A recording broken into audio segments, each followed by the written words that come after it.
All right, well, good morning on this very foggy Los Angeles morning, and I'm going to talk about Imavov and his victory over Jared Cannonier. Now, the problem with that particular victory, and this particular content, by the way, is not going to be so much focused on that particular fight, but rather just the importance of certain stoppages that referees have, or just the discretion that they have to face in order to get the right decision or make the right call.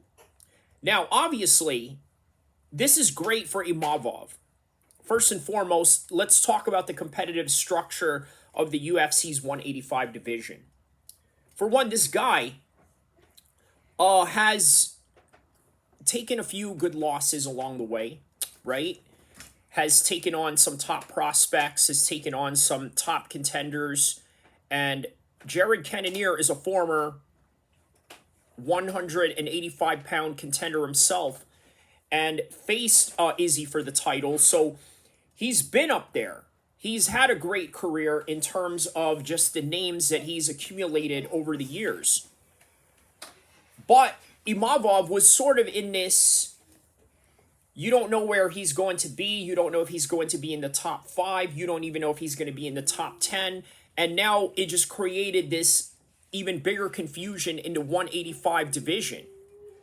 But once again, this whole entire conversation is not so much about that. It's more about seeing historical controversial stoppages. Like, for example, George Groves versus Carl Froch.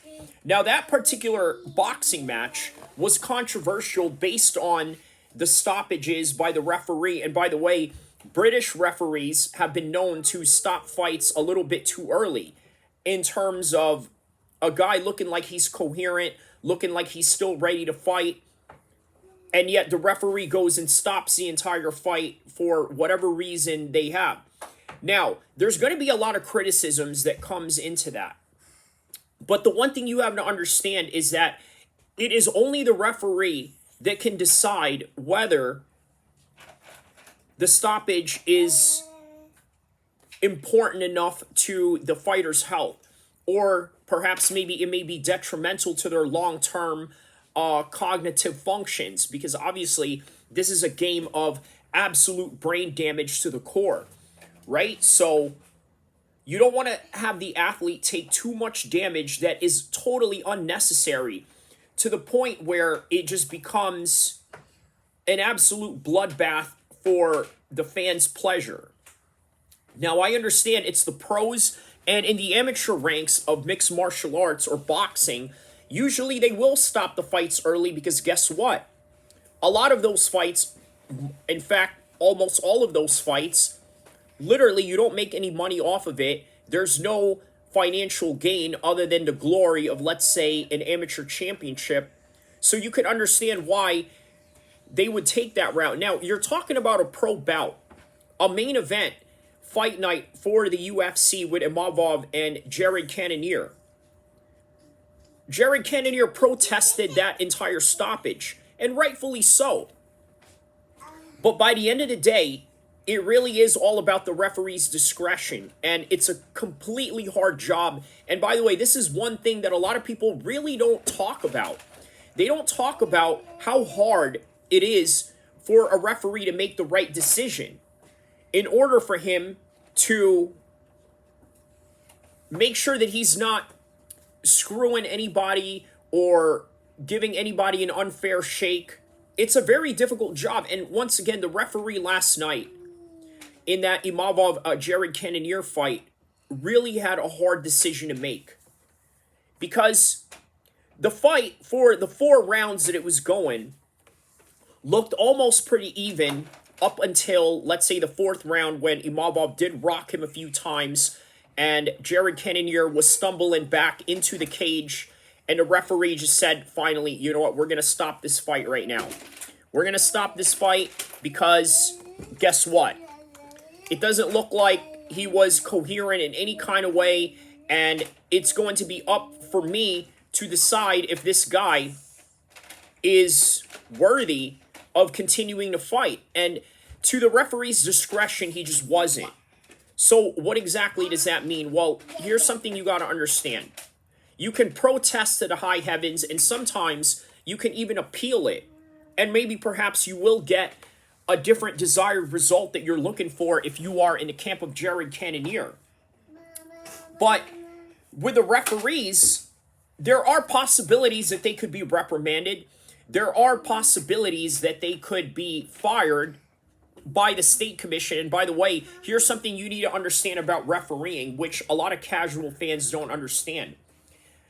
These particular referees are not, how do I say this, employed by the UFC. It's not like the WWE, okay?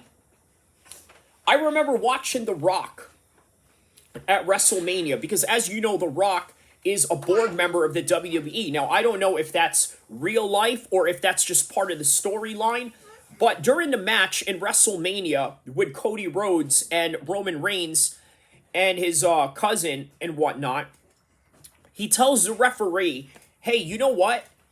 Don't count this out, right? Basically, he had a 3 count going. He was going to pin him, and The Rock said, if you go and you call this decision out of the favor from my cousin, well, guess what? I'm going to fire you, and I'm a board member of the WWE, and I can make that happen. So in other words, that's not what you see in real fighting, in real combat sports, because guess what? Those referees are independent from the UFC. However, as interesting as that particular fact is, here's something you got to understand. The UFC has the power to control who the referee is going to be for the match.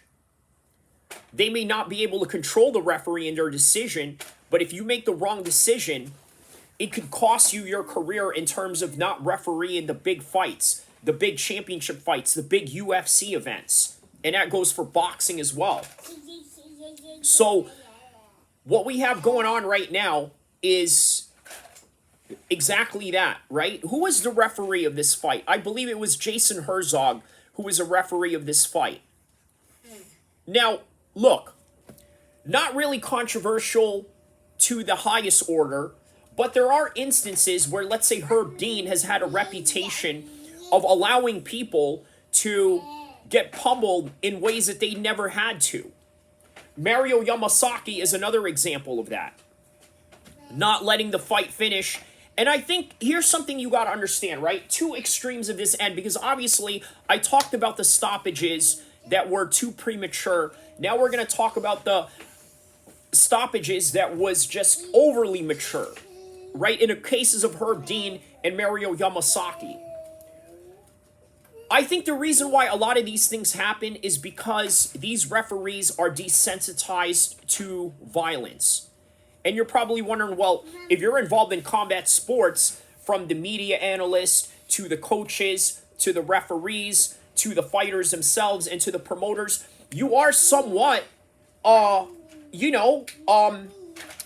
desensitized to violence. Which is okay if you're a fighter, which is perfectly fine if you are not so much of a coach. Maybe, but it's not good if you let your fighter take too much damage, obviously.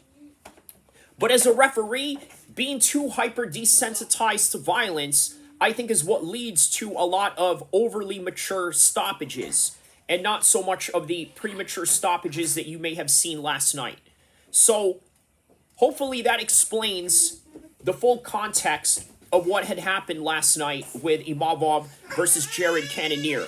So, I urge you guys to like and subscribe. I will see you guys in the next content. And inshallah, I hope I gave you guys the best explanation for why these referee stoppages are the way that they are, whether they are premature or overly mature.